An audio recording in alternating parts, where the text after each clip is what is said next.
Om Sahana Bhavatu Sahana Bhunaktu Sahaviryam Karavavahai Tejasvinavadhitamastu ma vidvishavahai. Om Shanti Shanti Shanti. Hari Om.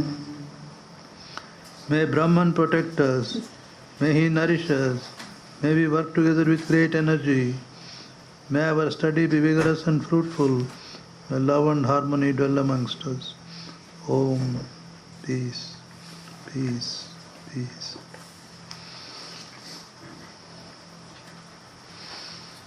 Where are we? 55. 55.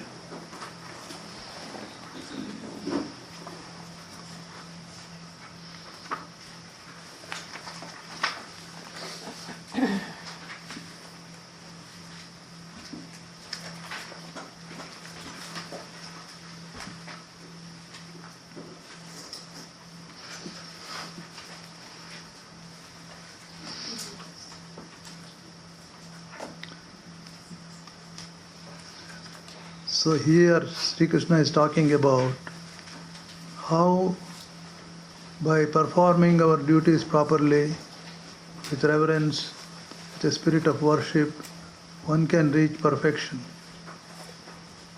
Naturally, if it has to be an offering to God, it should be done well. Should be done well. Earlier,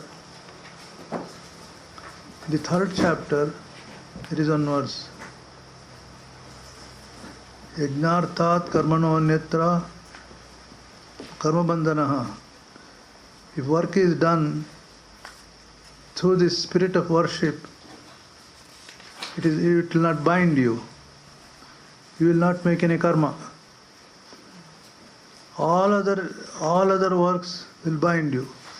If it is done as yajna, as an offering, as a sacrifice to God, that will not bind you. So that is here is mentioned as worship. There it was sacrifice, it is worship. And earlier, all our practices are just like rehearsals. We'll be doing japa, it's all right, good. Meditation, good. But when the performance of actions is done properly as a spirit in a spirit of worship, then perfection is reached. And then that is called, when it reaches perfection, call it freedom, call it devotion. Here in the devotional language, our devotion becomes more and more pure. More and more pure. And then what we call earlier devotion is called apara bhakti. That means preparatory bhakti. Swamiji calls it preparatory devotion.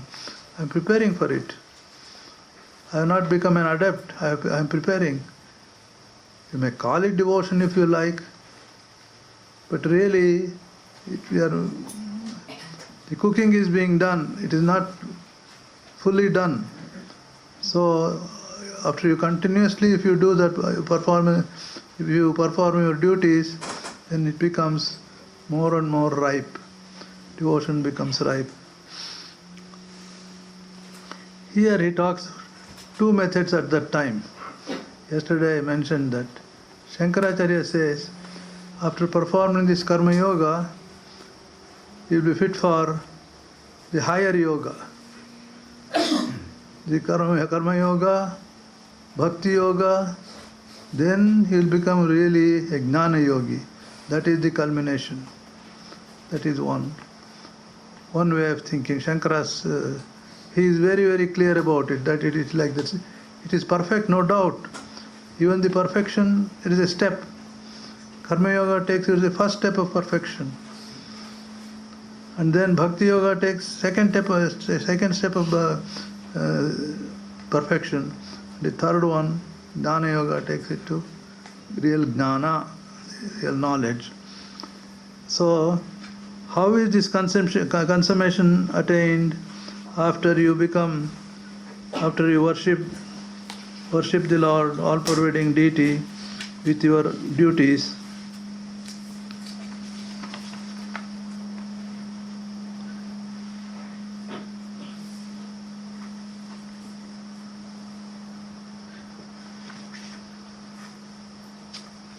This is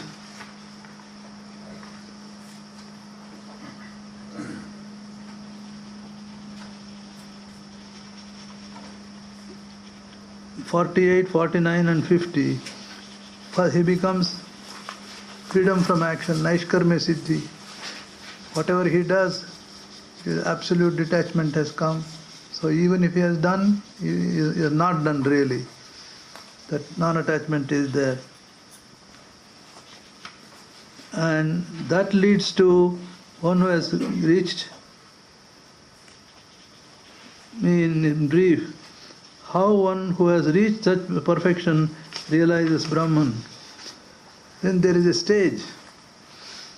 This, especially Shankaracharya talks about this.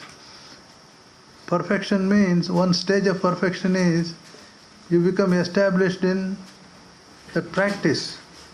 Until then, now and then there will be up and down, and then wavering may be there.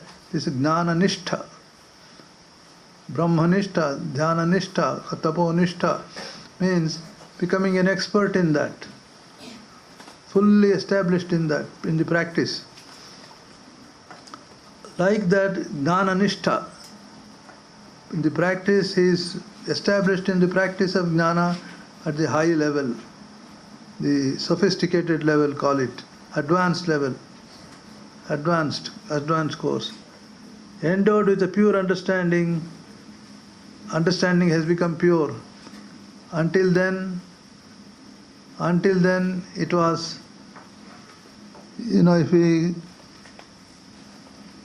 we watch our mind in one day it is very good, another day it is not good. Not only good, it is turning towards bad. Like that goes on, even at the higher level. Even advanced spiritual seekers say, mind goes like that,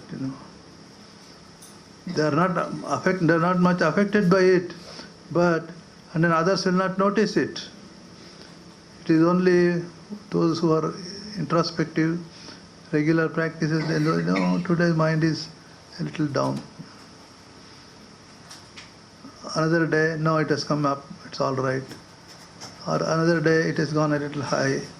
This high and low are there.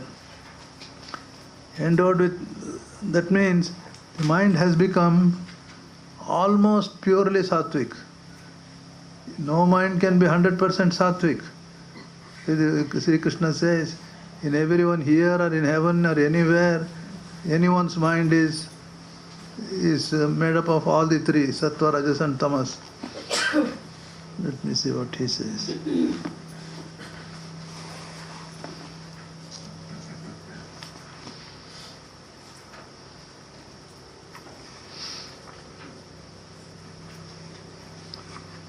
I'm reading 51.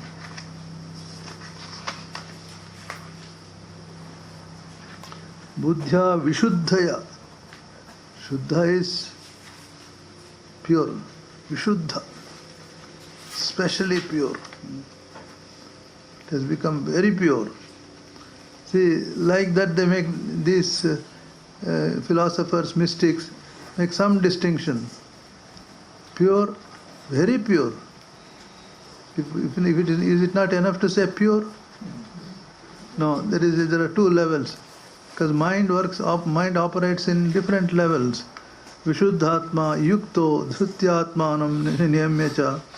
All these practices, like purified intellect, established in self-control, abandoning the life of senses, as also attachments and antagonisms, frequenting solitary places, reducing food to the minimum, all these, wherever there was much effort, is effortless, like worklessness, it is effortlessly you do. That is really it has been done. And it is that stage. Brahmabhuta, that is one stage. Another stage, if you do like this, according to here Krishna, Brahmabhuta, you become one with Brahman. One reading maybe it's over. Here this reading, Prasannatma, Nashochati Nakangshati, Samasarveshu Bhuteshu. What happens at that time? The Gita special. At that time, that person will really attain devotion to me. That devotion, real devotion has to come. That is our Parabhakti, supreme love for God.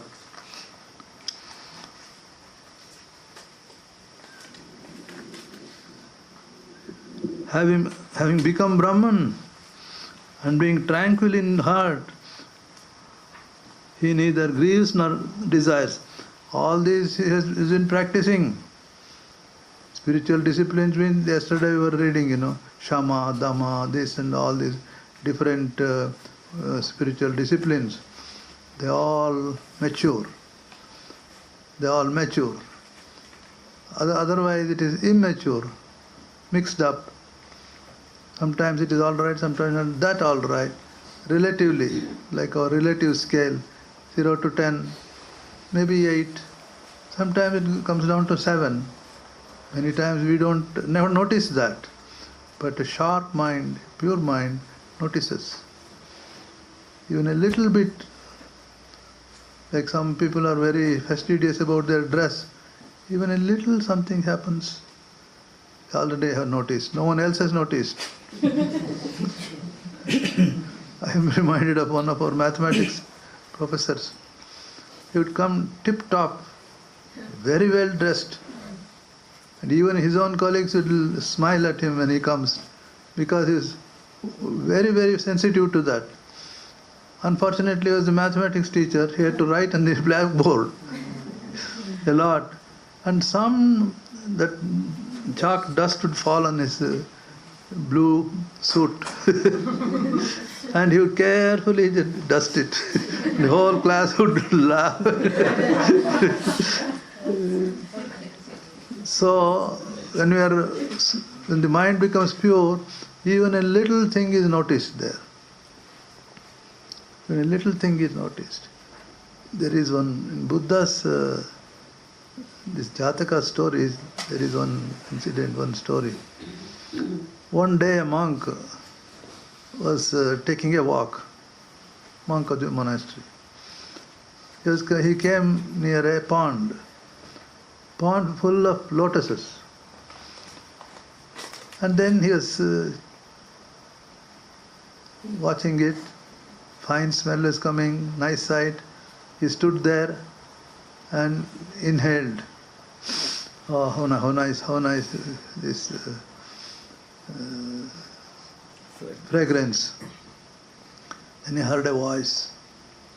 Maybe that is from within, maybe, in a voice. You fragrance thief. In Buddhist practices, this non-stealing is very much emphasized. And then he became alert. And then he was going further. He saw in the pond some village man not only picking flowers, he was picking those leaves and uprooted them and taking them all. This monk questioned that voice. You see, when I inhaled that fragrance, you called me a thief. But this fellow, not only is he inhaling, he's stealing all the flowers and the leaves and the bulb, everything. And the voice replied, See, you are like a pure cloth.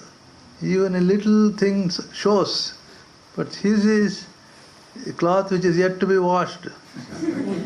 So all these things will not show there. So when we become sensitive, when we grow in spiritual life in any area, even the small things you notice. It's just like cleaning our attic or something, or door, what is that? Drawers of the table. First cleaning, you remove all the gross things. And afterwards you start seeing the finer things. And like that it goes on and on and on.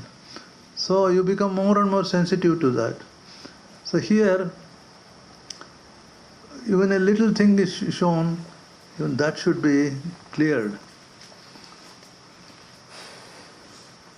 Having become Brahman and being tranquil in heart, he neither grieves nor hurt, he treats alike all beings and attains supreme devotion to me. Supreme devotion. Ordinarily, our devotion is gross. All sorts of desires, all sorts of limitations, attachments, passion, all these things are there. When they go, real devotion comes. That is what we call love for love's sake. Just love. With that vision. By that devotion to me, when that devotion comes, he knows me really. Who I am really, he knows. Who is this Krishna? And it can be extended to all of us. Who am I? He knows me. That what in truth I am and who I am, he will know that. That is our self-realization or Brahman realization. Then having known me in truth, he forthwith enters into me. That is called union with one, becoming one with God. So it all started in a small way, doing our daily duties as worship. So that is he traces that, how this appearing to be insignificant, that has that potential. It can take you to the highest realization. So the emphasis is here, do your duty. That is what he wanted Arjuna to do. Arjuna was shirking, so do your duty. Don't think it is insignificant. It is very significant this way. It will lead you to the highest.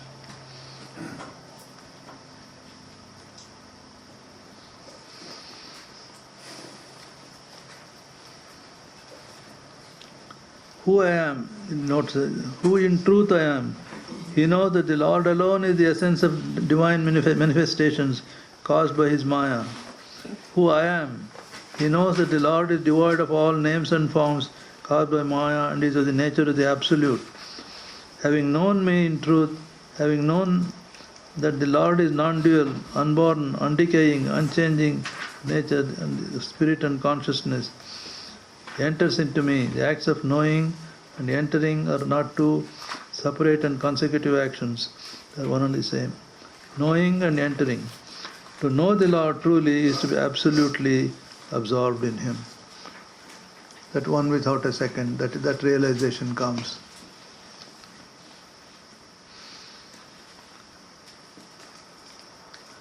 Here is another commentary. Supreme devotion, which is the consummation of knowledge. At that level, because that is an experience, it's a very, what should you say, very lofty experience. It can be called by different names. It can be called jnana or knowledge. It can be called bhakti or devotion. It can be called freedom. All these names can be given. Why should there be different names for that? One explanation is this. Someone is predominantly a bhakta, a devotee. He is practicing love of God. If he has taken that route, he goes and then he realizes this state, he calls it supreme love. One who has practiced, say, karma yoga, let us say.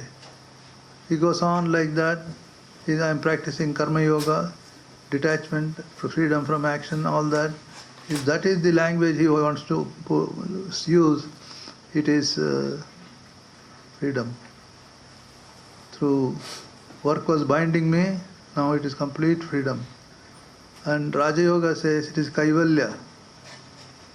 I realized aloneness. I am alone. That infinite I. There are no two. Jnana Yoga practice, vichara, discrimination, reasoning. If that is his main practice, if he realizes the highest, he calls it jnana or knowledge. Anyway, that interpretation appealed to me, so I have shared with you. Supreme devotion, which is the consummation of knowledge, is attained by the aspirant when his knowledge of the unity of the individual and the transcendental self realized through the instructions of the scriptures and the teacher, and also through the practice of such disciplines, all this.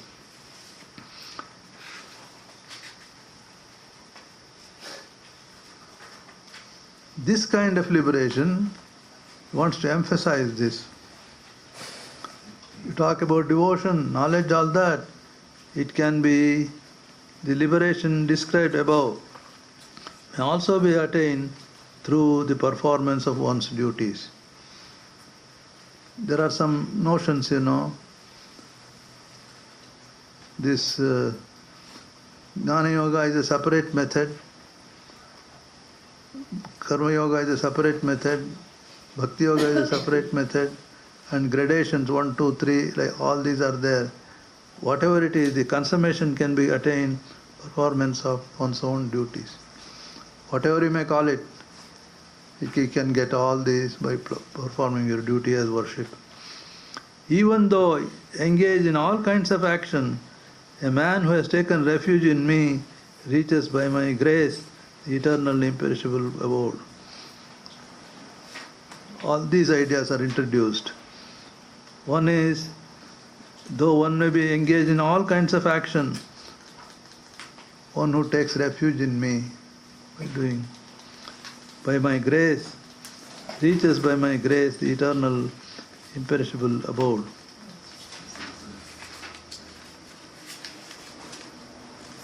What is taking refuge in me, performing his duty to please the Lord alone and not to earn any result for himself. Why are you performing a duty for whom? You are slaving in life, as it were, to this company or this or that, home or country, like that, all these are there. It is not that. What I am doing is to please the Lord. Whatever I do is, that is why we have, Krishna Arpanamastu, Brahma Arpanamastu, Ramakrishna Arpanamastu. Whatever I do, may it be pleasing to the Lord in all these different names. And through my grace, the eternal and imperishable abode. So what should you do? Surrendering in thought all actions to me, regarding me as the supreme goal, practicing steadiness of mind, fix your heart, O Arjuna, constantly on me. So after hearing all this, what should you do? Perform your duties. While performing your duties, surrender all the fruits to me, the supreme goal.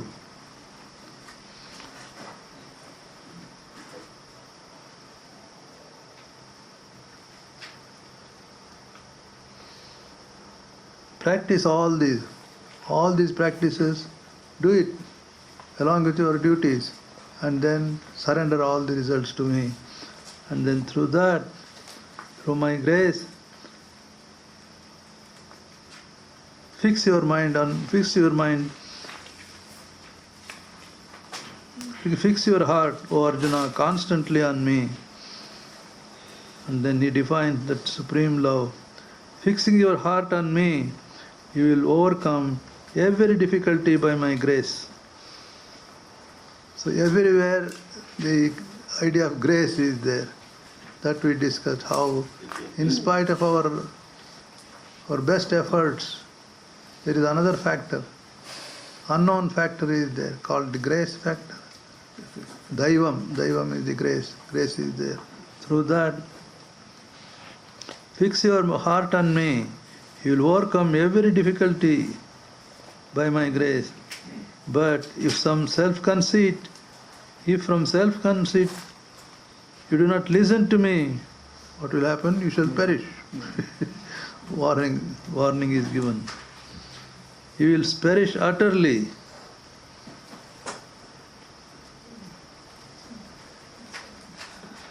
Arjuna was in confusion. See, all these teachings are given to Arjuna in confusion. Sometimes strong words are necessary. Wake up, do it. Strong words for to emphasize what he has to say, to impress on the mind of the student.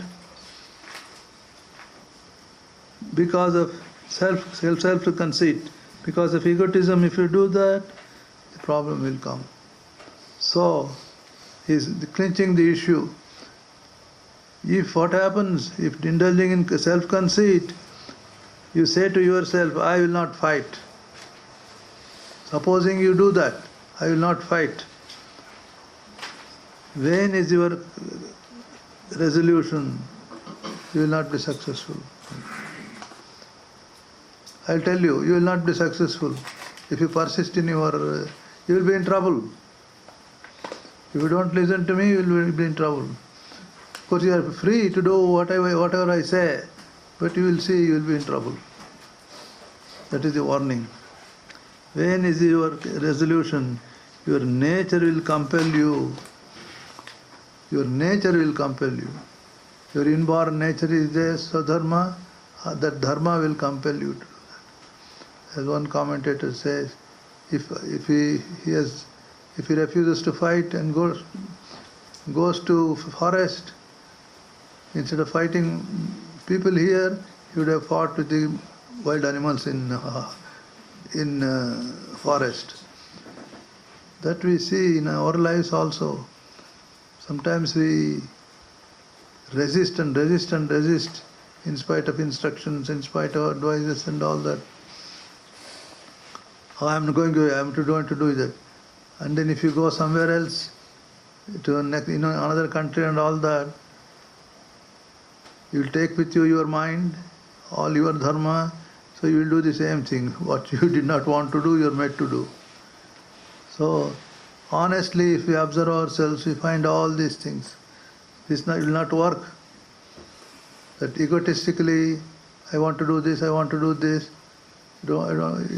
Things don't work that way. Bound by your own dharma, O son of Kunti,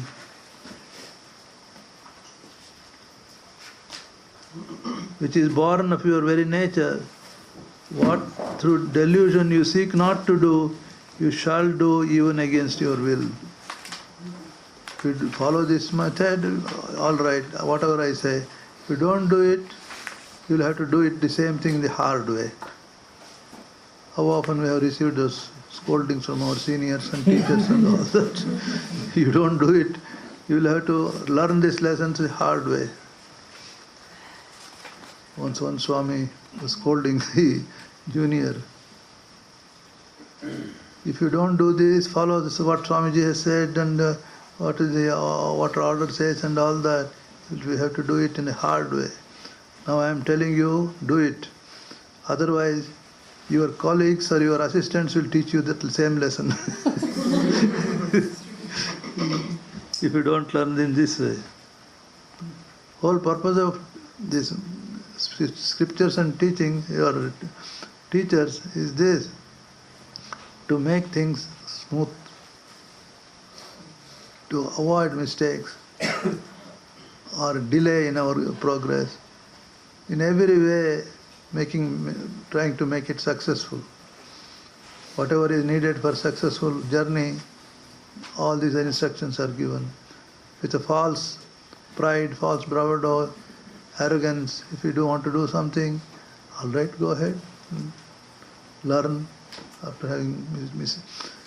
It is learning through self-education.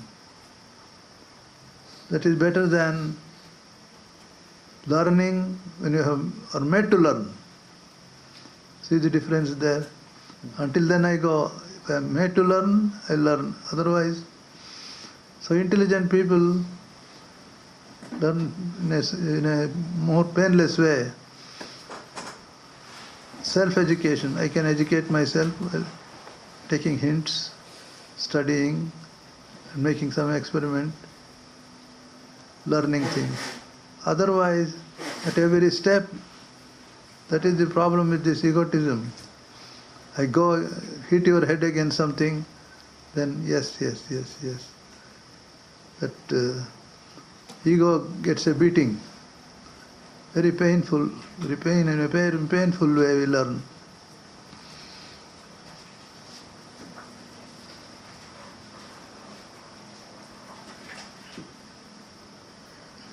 And then it is not, you are not the doer. Who is the doer? Next, there's an important verse. Ishvara sarvabhutanam hruddeshe arjuna tishtati.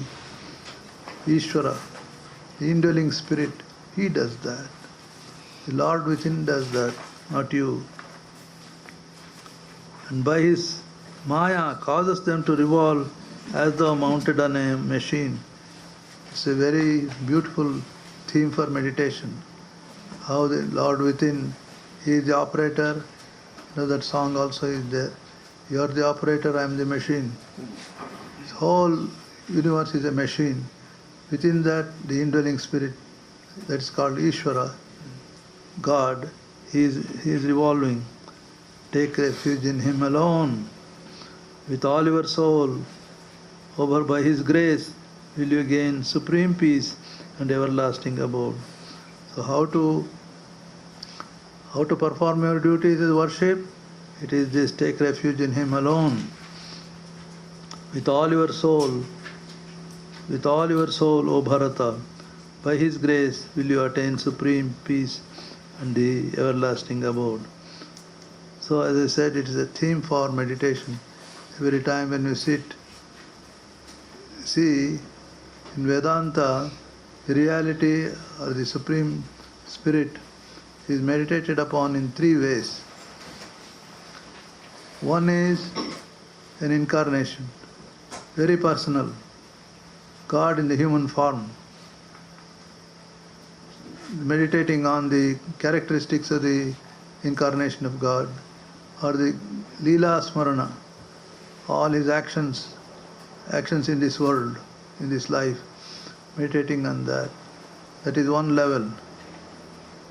That is Saguna Brahman, or Brahman with name, with attributes. But the same one within, that is, he is talking about Lord within, God within. He is within me, within everyone, and the whole thing is a machine. The body, mind, ego, individuality, they're all is a big machine, and he is operating it from within. That's what we call in philosophy immanent Brahman, God within. And another is all-pervading Brahman. There is no inside or outside. Inside is Brahman, outside is Brahman. Say, giving the example of water. Water and ice is like incarnation. And then water is like the indwelling spirit. And steam, vapor. It is all pervading, it pervades everything. There is no inside or outside, gross or subtle. That is transcendental. That's all there is. That's all there is. Sat Chit Ananda. Truth everywhere. Water, water everywhere, everywhere. It is just that. The three ways we are asked to meditate. The gross to the subtle. Another is, there is no gross and subtle. It's all pervading, everything. There is no other, no form, no name. All that is our impersonal God, Nirguna Brahman. Nirguna Brahman means, impersonal means, from that vapor, all forms have come. Impersonal God means, from that impersonal God, all other things have manifested. Sri Ramakrishna's example of the dyer, The dyer had a liquid, whatever color you want, you get from that. That mysterious liquid is impersonal. All personal things have come. So when we say impersonal God, some seem to interpret as though there is nothing. It's all very subtle, impersonal. From impersonal, all personalities have come, all manifestations have come. If it's a formless God means, from formless God, all forms have come. From that liquid, all colors have come. It is like that. Formless, nameless. There is no name. That means all names have come from that. So that point we have to remember. All persons have come, all forms have come, all names have come, all qualityless, there is no quality. It is from that all qualities have come. That is, it is not negative at all. It is more than positive negative. From there everything has come.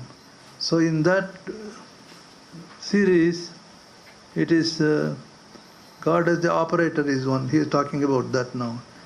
Excuse me. He is the operator. Take refuge in Him alone. When we say I take refuge in God, what do we mean by that? It is that indwelling spirit. I take refuge in Krishna. I take refuge in Christ. Ultimately, I am taking refuge in that indwelling spirit, and then I am taking refuge in that Supreme Spirit or Brahman. And that is your, but by His grace, will you gain supreme peace and the everlasting abode.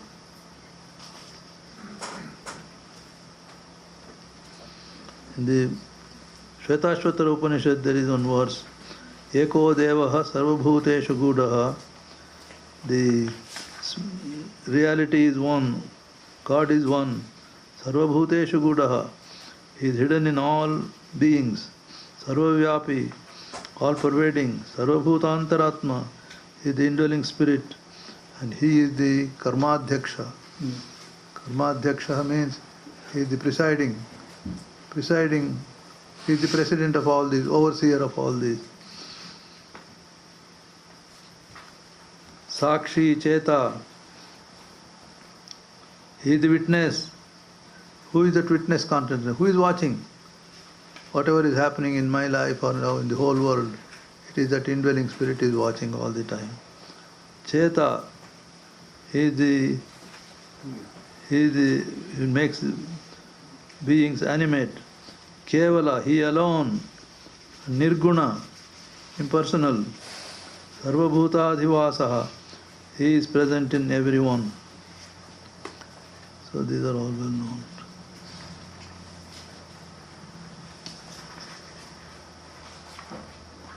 This thus has wisdom more profound than all profundities been declared by you, to you by me. Reflect upon it fully and act as you will. I have told you all this, reflect on that. Try to understand. Yate chasi tatha kuru. Then do as you think best. Don't think that I am imposing on you. You think as you best. Do as you best. This is the teaching of the Gita. Act as you will. Scriptures serve the purpose of telling man what he should do and what he should not. It is up to man himself to choose the right and reject the wrong.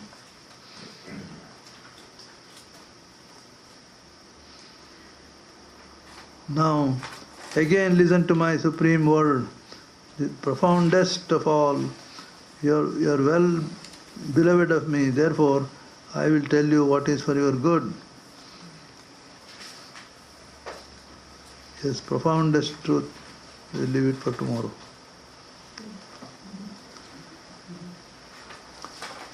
This is a very significant statement of Krishna's, and then the spirit of Vedanta. It is not you should do, should not do, it is that. It is like this, I am telling you. It is for you to reflect and do as you think best, it is yours.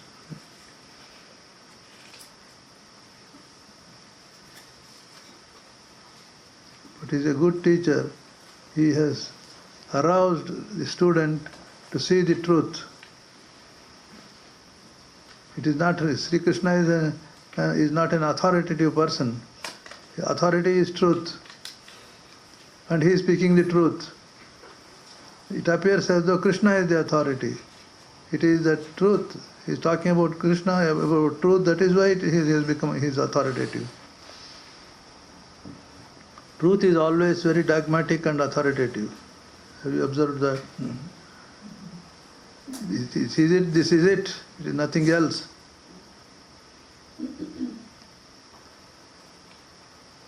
So Arjuna is aroused to this truth.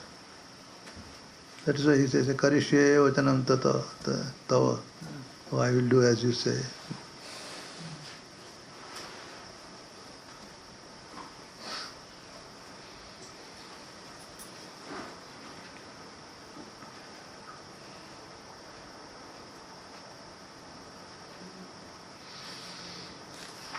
These are all very important ideas of the Gita.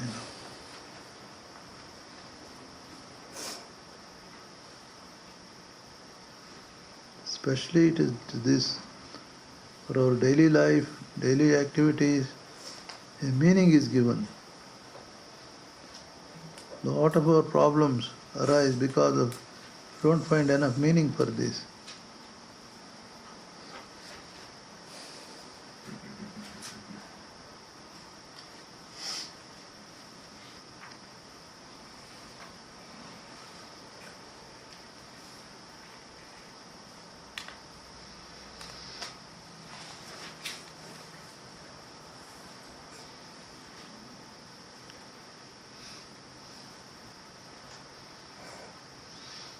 So, say something.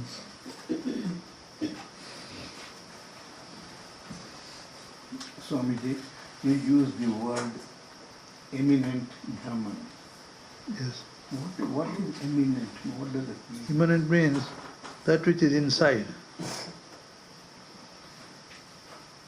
Say apple juice is immanent in apple.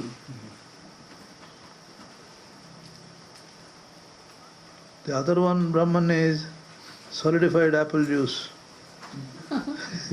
It's all that only, there is nothing else. No in and out.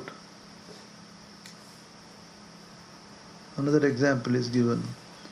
A jar is there filled with water.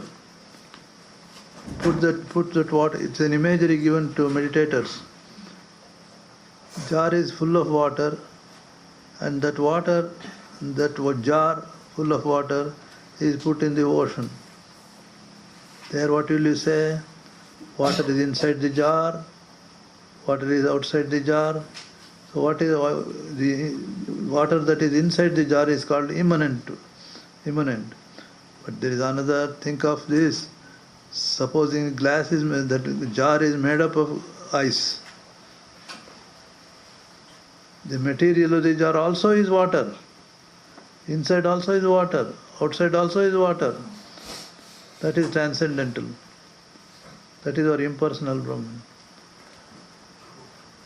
Immanent means that which is inside. That is why usually we say God within, meditate on God in your heart.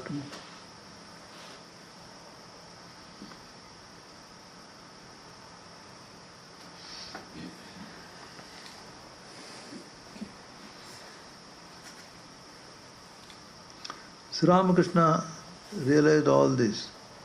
In his experiences we can see this. Divine Mother, he would see outside, in the image. He would play with the Mother as a person. As Ramlala he realized. Krishna he saw. Jesus he saw. And this also, deep within the heart, he had the experience of Divine Mother. And the other one, everything is Mother. Everything is consciousness. Image is consciousness. Flower, the articles of worship are consciousness. Utensils are consciousness. Door frame is consciousness. Wall is consciousness. All this. That experience also here. Another is there, inexpressible in all this. This we can talk about. There is another, when I am not there, only this alone, Nirvikalpa Samadhi, where there is no mind is there to express all these things. Beyond also is there.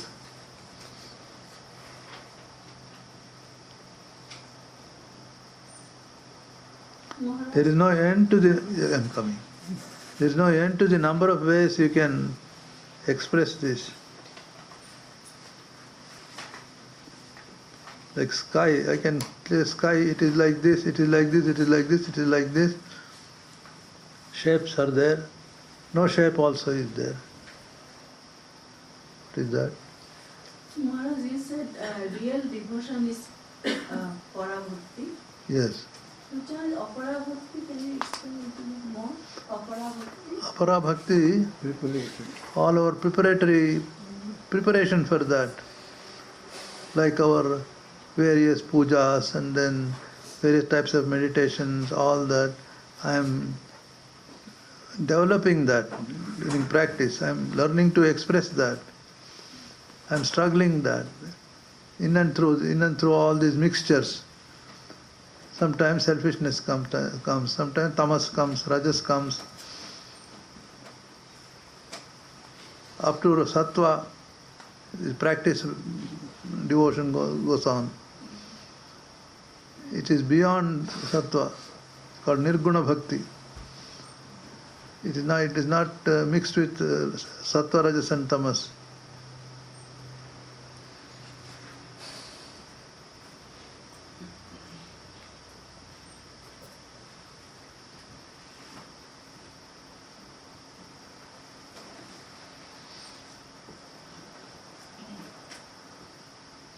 It is also called Gauni Bhakti, gunas. Devotion is there. It's a tamasic kind of devotion, rajasic type of devotion. In the Gospel, Sri Ramakrishna talks about all these. And then sattvic type of devotion. So our first attempt is to make it more and more sattvic, pure, unselfish.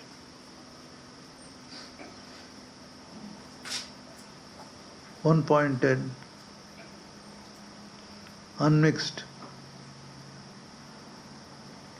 There is no sharer.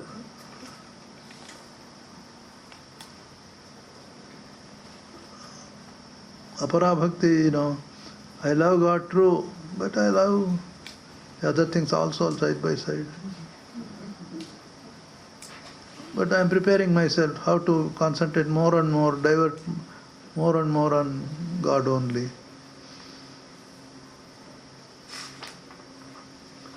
Take refuge in me. He said, I take refuge in God. Oh God, help me.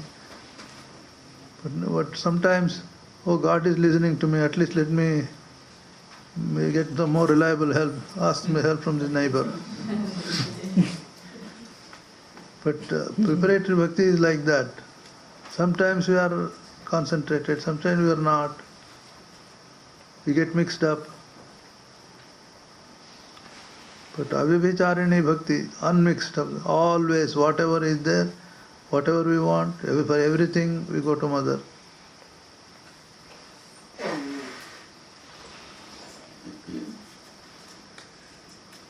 Mind immediately turns there.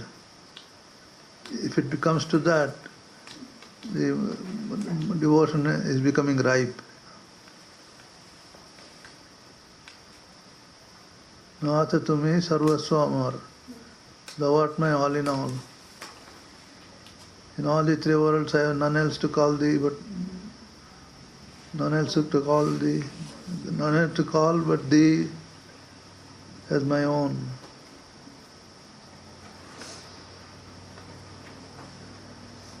That is ripe. There is no sharer of my love and attention. It is all in all.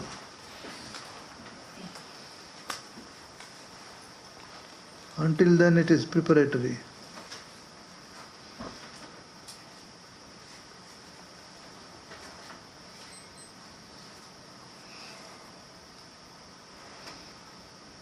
But God is kind. Simply because other sharers have come, now you are coming to me again. One time it didn't come. He does not compete like that. He is always compassionate.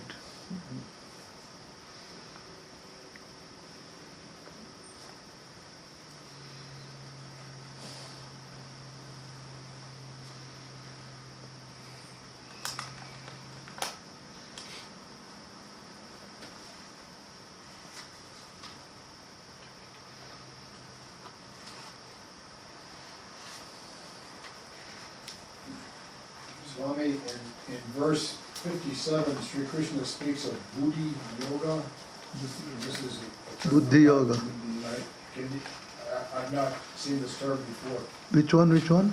57, Buddhi Yoga. Just a Buddhi Yoga? Buddhi Yoga is Jnana Yoga.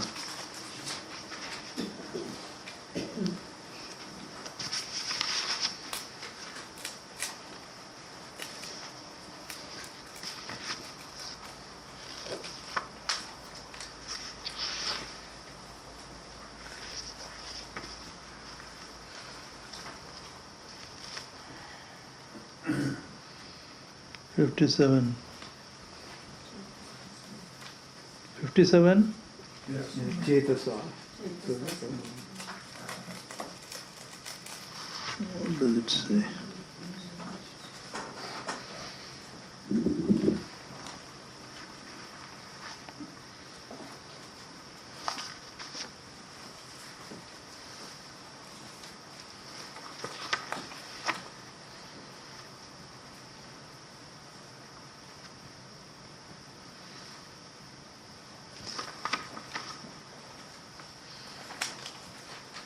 Buddhi Yoga Upashritya. For this translation, intellectual love is it. Buddhi Yoga actually literal meaning is yoga in which Buddhi is exercised more. That is Jnana Yoga.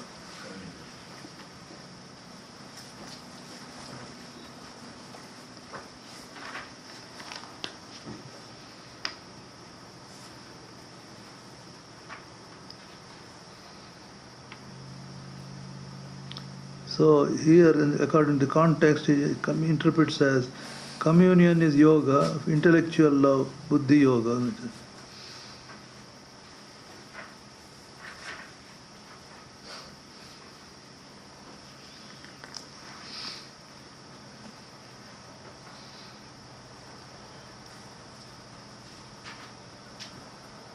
Buddhi Yoga in some form of love, the reasoning is also employed. Jnana Mishra Bhakti mixed with Buddhi or knowledge. That is Buddhi Yoga. So he translates as a intellectual love.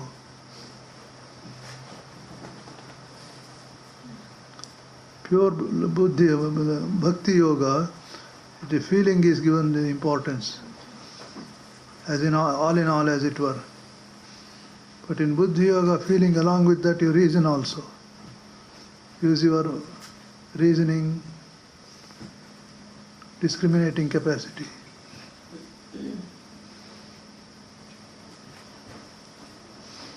Swamiji recommends that. Otherwise, when you say pure devotion, it is all right, excellent. But at the earlier stages, it may degenerate into a kind of emotionalism. So that is where the knowledge also is there, it is strengthened. It may become soft. The real love is strength giving. Anyway, Buddhi, in Jnana Yoga also there is a danger. At the earlier stages, it may become just intellectuality, just discussion and thinking and arguing and all that. Really, that is not Jnana Yoga.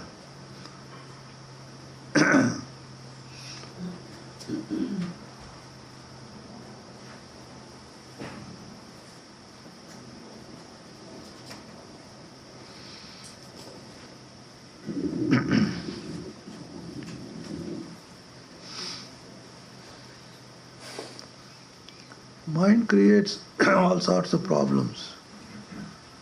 That's why there should be checks here and there, here and there.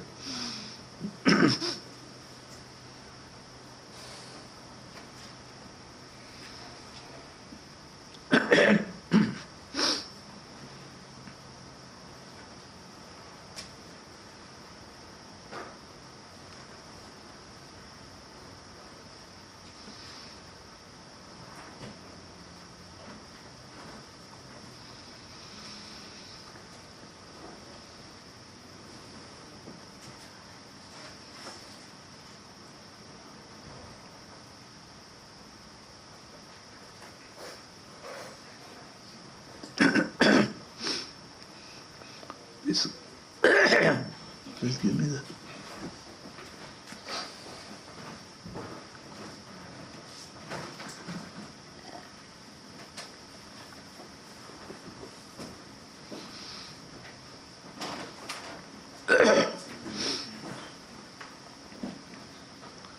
That is why in the scriptures and the commentaries, they follow this method. They discuss that. Pros and cons and this and that, using logic, philosophy, all that. Then they come to a conclusion. The gist of all our discussion is this. If you are not interested in all the discussion details, at least we should remember the conclusions. Vedanta is the conclusion. That's why you might have read in the commentaries, Shankara's commentary and others' commentaries, his opponent, as though two parties are debating. Same teacher is writing. Afterwards they come to, after debate, this is it, this is the correct meaning, this is. So that Siddhanta, or the conclusion, you have to remember. That is very helpful if you don't want all the details. So in Buddhi Yoga also, this divine love, discussing all different theoretical aspect of it, and coming to a conclusion, it means this, means this.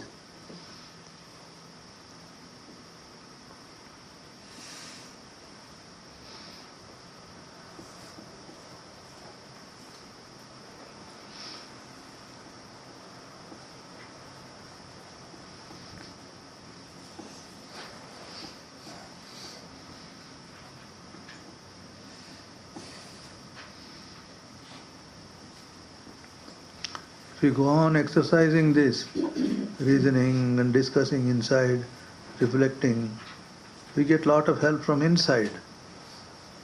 Clarity will come.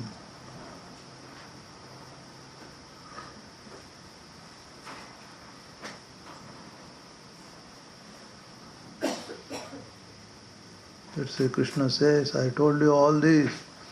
Vimrishyaita daseshena. Examine all this. and then do what you think best. So that examining is one of the very necessary method processes, Then it becomes our own. Otherwise, Krishna said this, Krishna said this, Krishna said this, Swamiji said this, Swamiji said this. It remains there.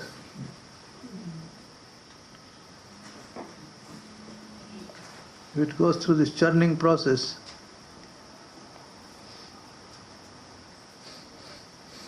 probably that is, it translates as intellectual love. Love is there. Often the wrong notion is there. Where love means people don't think and we don't do this, have the faith and then just do it. It is not that.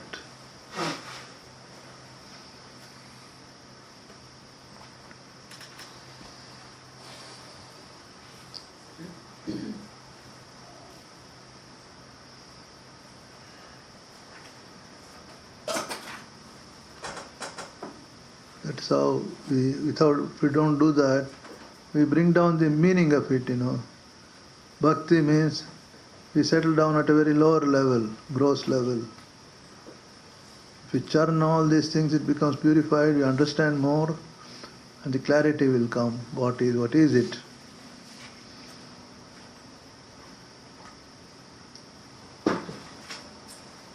It is one of the problems in religions and spiritual practices. That is why all this fanaticism and fights and quarrels.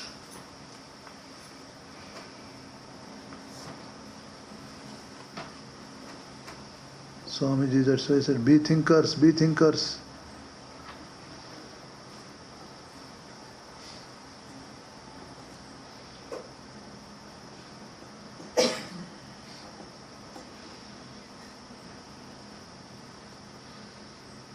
Questioning and arguing in a positive way is the method, Especially in Vedanta, that is the method. Thrash out. If it is false, better it falls. By our reasoning, something false.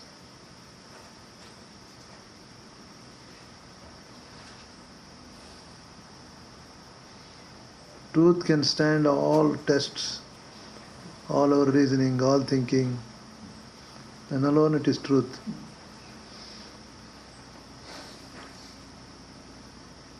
Not limited by time, space, or people, beyond all of this.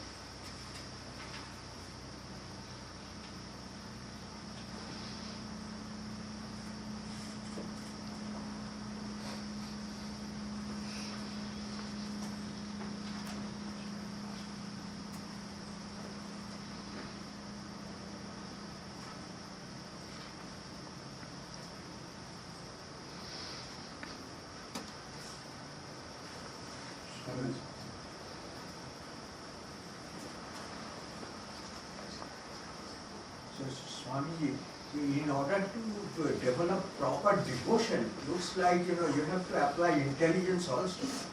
Yes, that's exactly the thing. Intelligence has to be applied. Otherwise, all sorts of dumb things we do in the name of religion. Once one of our devotees sitting and meditating, and he was doing all sorts of gestures before God. And his brother later on asked him, what do you do there like that? Say, hey, that is called bhakti.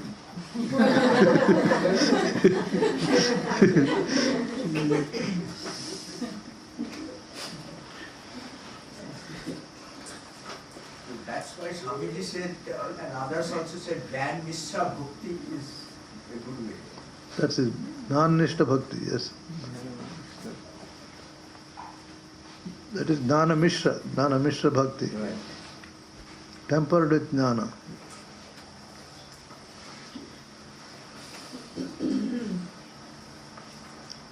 That is Narada Bhakti Sutras. That's why Sri Ramakrishna says, for this age, that is the method, Bhakti Yoga as propounded by Narada. That is Jnana Mishra Bhakti. Analyzing, questioning, reasoning, detachment.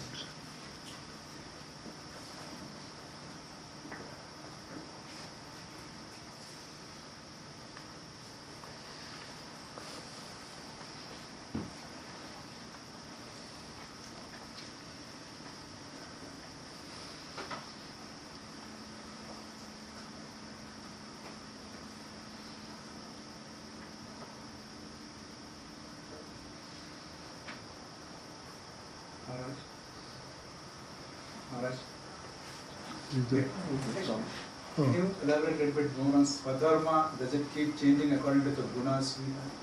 Swadharma. Yes, it changes according to our nature. Guna karma vibhagashaha, according to one's nature.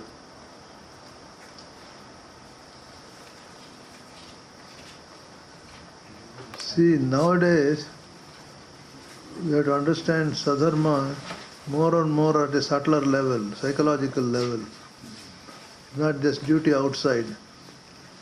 When this society was small, all these things were old definitions worked.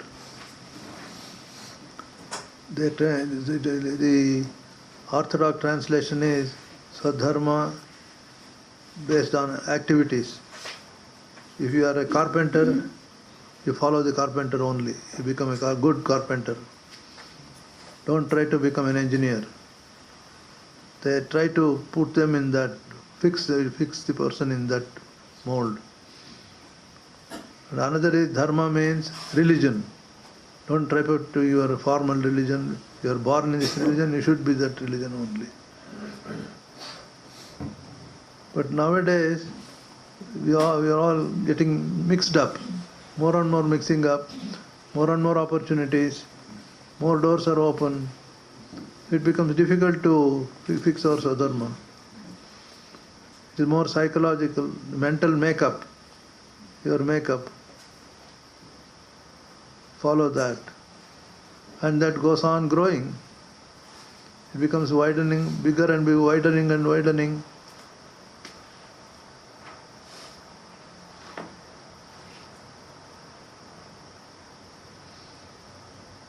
And more opportunities.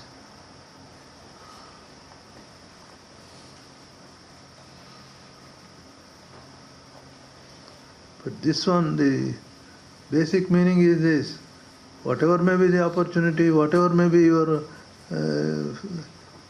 growth, it should apply. That is one's own nature. Follow your line of law of your nature, law of your being.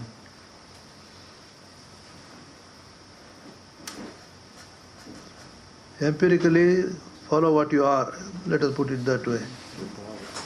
What you are.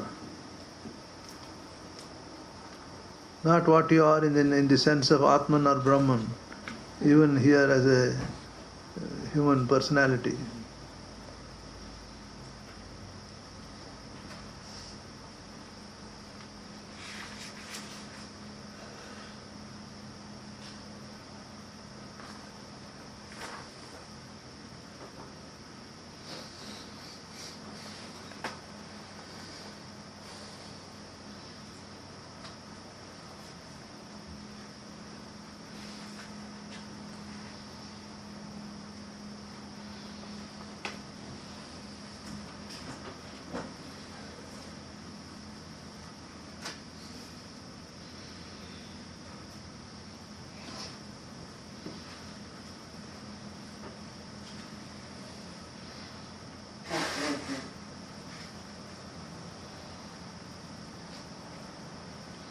It is always at different levels, self-development. You don't lose yourself anywhere. You blossom, that's all. You are what you are. What your mental makeup is, follow that. But if you follow that mental makeup is still crude. How do you refine it? Refinement comes when we follow these ideals.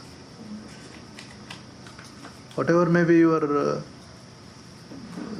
makeup, mental makeup, follow these universal ideals. You will improve. You will improve in your way. You will not improve in someone else's way. But the principles are there. Principles are the ideal is there. Follow the ideal. That is why ideal should be universal ideal.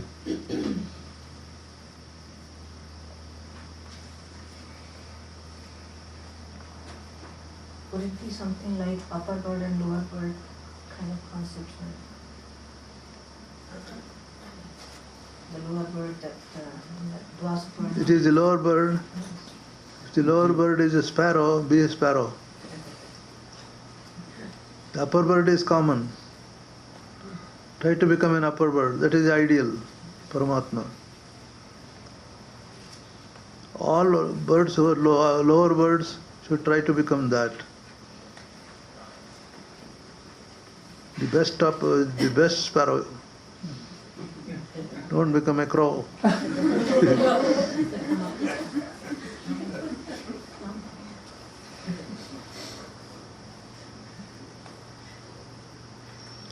Swadharme nidhanam shreya. You die as a sparrow. But a good, healthy, strong.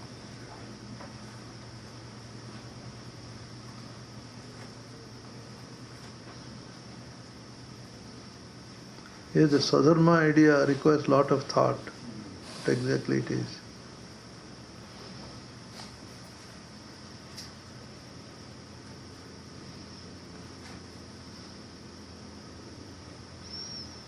See, fire Swadharma is burning. Keep it there. Fire, you start burning only. Don't try to become the Swadharma of water or air. Even if you will become very poor air.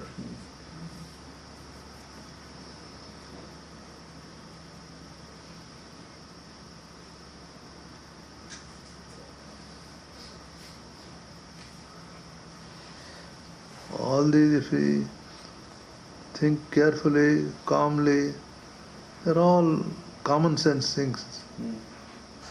For that, a big philosophy is built up on that basis.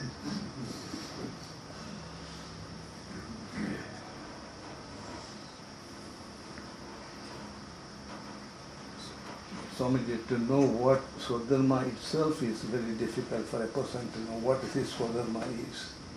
What is that? It is hard to know for a person what is his real Swadharma is. What will Swadharma achieve? No. What is his real what is his real Swadharma? What is it? I mean, it is hard, it is oscillating. It is not fixed. Yes, it is growing. You have to grow. Then slowly you will know. It's a tentative thing. Sarva dharman parityajya. After a time comes where you transcend all these dharmas. It's a tentatively you do your best. These are guidelines. Afterwards you have to. That is why Vimrushcheta Asheshana. Examine all these things thoroughly. And the resultant of that is your Swadharma. You have tried and do this, do that. Then afterwards you come to you have to act. That is the best your Swadharma, that's the best you could do. In a given moment. That is what you can do.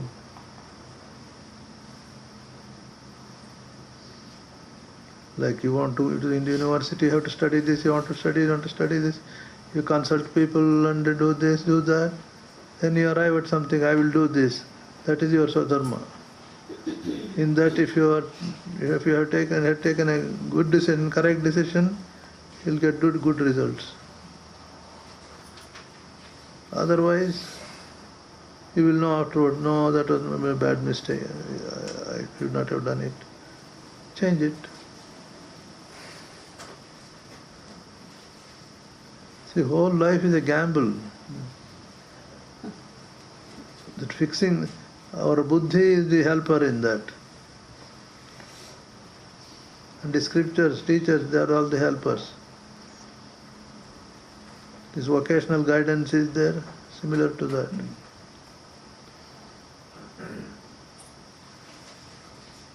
See, suddenly you want to become a musician. Go to a musician, an experienced musician tests you, and if you are a well-wisher, he will say, yes, you will be a good musician provided you work hard. But someone he may say, oh, better you do something else. You do something else. Then you will think upon it, reflect on that, and choose, take your chance.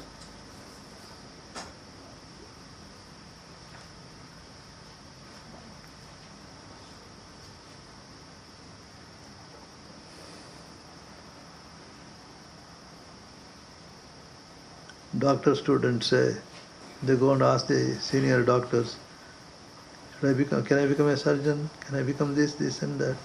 No, you can't become a surgeon. Don't go to that area.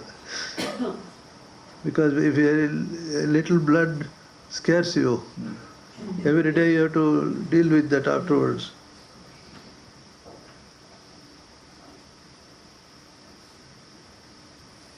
Or they may say, medical profession is not for you. It is at a professional level. But the Swadharma idea goes deeper. Your whole mental makeup.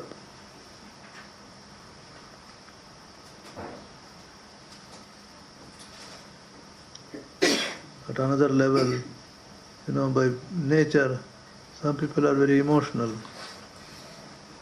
Some people are more dry. So don't try to imitate.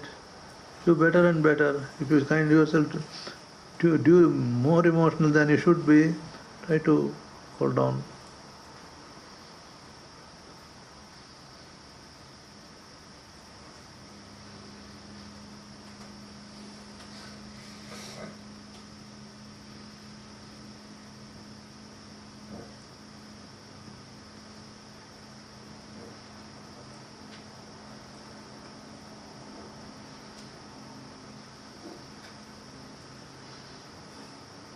In olden days, parents wanted their son or daughter to become something. I know one of my friends, the father wanted him to become a lawyer, because in the family there were lawyers, so he could get training and all that. Life should be easy. All good intentions. But this man comes, finished his high school. Afterwards, which college should he go? No, father says I should become a lawyer.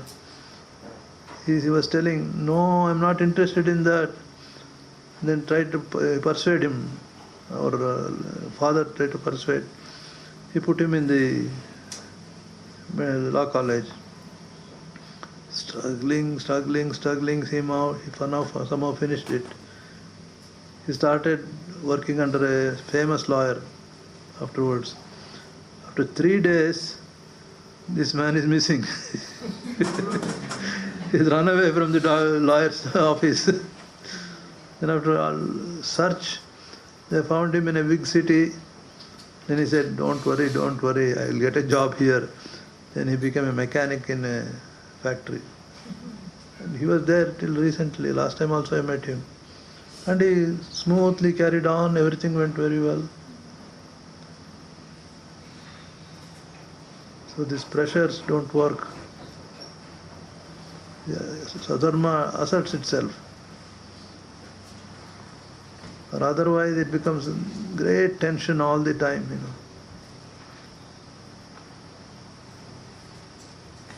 Maharaj, my grandfather and his brother, granduncle, two brothers, both were lawyers. So my father, so became a lawyer, but it is not for him. So soon he took to teaching. All his life he was a school teacher, English teacher. So law was not for him. His temperament, I know one honest man family. could not do it. A lawyer, he was a fairly good lawyer, well known in a small city. He would say, "What will your son become? Whatever he may become, I don't advise him to become a lawyer."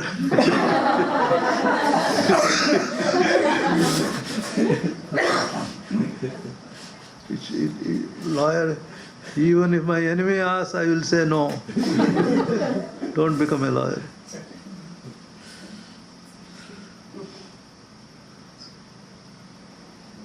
Swami, one time apparently Pope John Paul II, a little boy asked a little boy, "What do you want to be when you grow up?" And the boy said, "A pope or a fireman." Wait. And the Pope said, "I recommend fireman."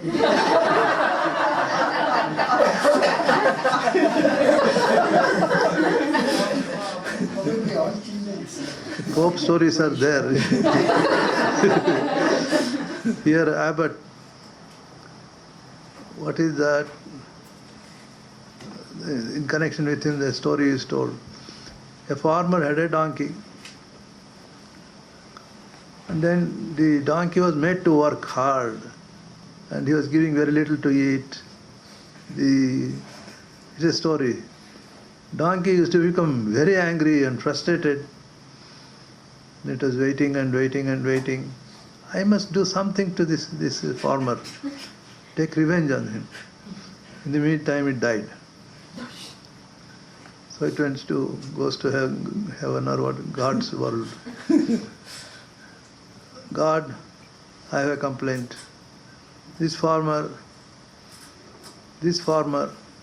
he has ill-treated me so much. You should give him a nice punishment. And God asked the donkey, "Shall I give you this punishment?" "No, that's not enough." "This one, that's not enough. That's not enough." "All right, you think it over and tell me what you should." And it took time, and he thought and thought and thought. Finally he said, "Now have you thought of it?" "Yes." "What is that?" "Make him a bishop."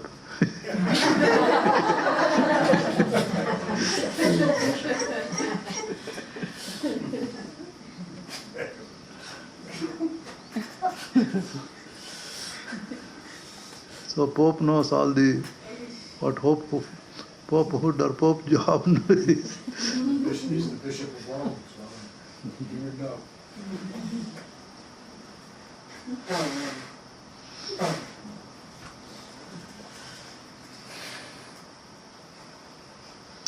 One of our Swami's meetings, one of our very seniors told this story. Because sometimes youngsters want to do this, do that big, and then they want to become heads of centers, this and all that. Wait, it will come. If you go too far, then this thing it will happen like this.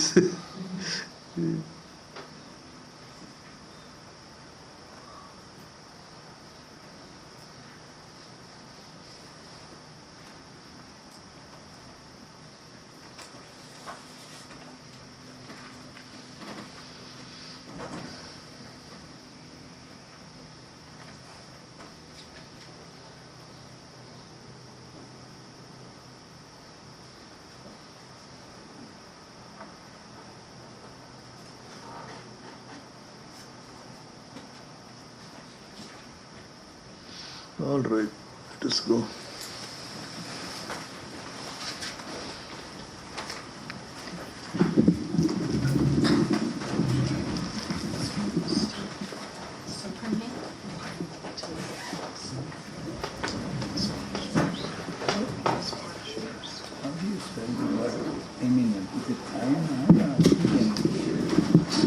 Yeah. Eminent is